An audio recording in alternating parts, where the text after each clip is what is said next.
আসসালামু আলাইকুম সবাইকে। আজকে আমরা জানবো IV fluids classification and their examples. তো চলুন শুরু করি। প্রথমে আসি আইবি ফ্লুইড। আইবি ফ্লুইড কয় প্রকার? 4 প্রকার। কি কি? Isotonic fluid, hypotonic fluid, hypertonic fluid, আর একটা হচ্ছে কলয়েডস ফ্লুইড। ঠিক আছে, তো প্রত্যেকটার এক্সাম্পল নিচে দেওয়া আছে, আমরা এক্সাম্পল একটু পরে দেখব।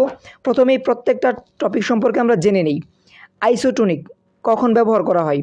আইসোটোনিক হচ্ছে ডিহাইড্রেশনের ক্ষেত্রে ব্যবহার করা হয়, হ্যামোরেজের ক্ষেত্রে ব্যবহার করা হয়, শক, তারপরে আফটার অপারেশন। আর হাইপোটোনিক হচ্ছে সেলুলার ডিহাইড্রেশন, তারপরে হাইপারনেট্রিমিয়া, ডায়াবেটিক কিটোঅ্যাসিডোসিস, ডিকেএ বলি যেটাকে আমরা। তারপরে হাইপারটনিক ব্যবহার করা হয় কখন? Severe hyponatraemia, cerebral oedema, increase intracranial pressure মানে আইসিপি।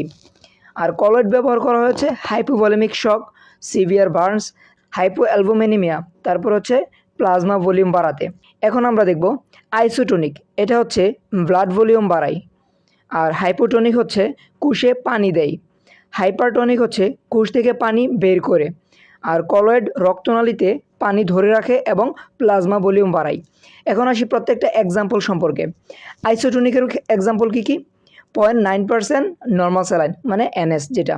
তারপরে আসে এখানে রিঞ্জার্স ল্যাকটেড মানে আরএল অথবা হার্টসম্যান রিঞ্জার সলিউশনস। এখন আসি হাইপোটোনিক।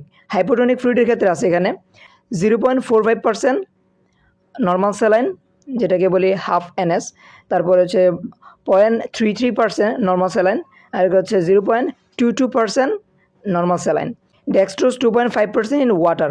তারপরে হচ্ছে hypertonic fluid mannitol, dextrose 10% in water, তারপর হচ্ছে ডেক্সট্রোজ 5% ইন এনএস বা নর্মাল স্যালাইন, 3% স্যালাইন, 5% স্যালাইন। তারপরে আসি কলয়েডস ফ্লুইড। এক্ষেত্রে হচ্ছে অ্যালবুমিন 5%, 25% হইতে পারে। তারপর হচ্ছে ফ্রেশ ফ্রোজেন প্লাজমা এফএফপি, হেটাস্ট্রাচ এইচইএস, আরেকটা হচ্ছে ডেক্সট্রান। তো এই হলো আজকের টপিক।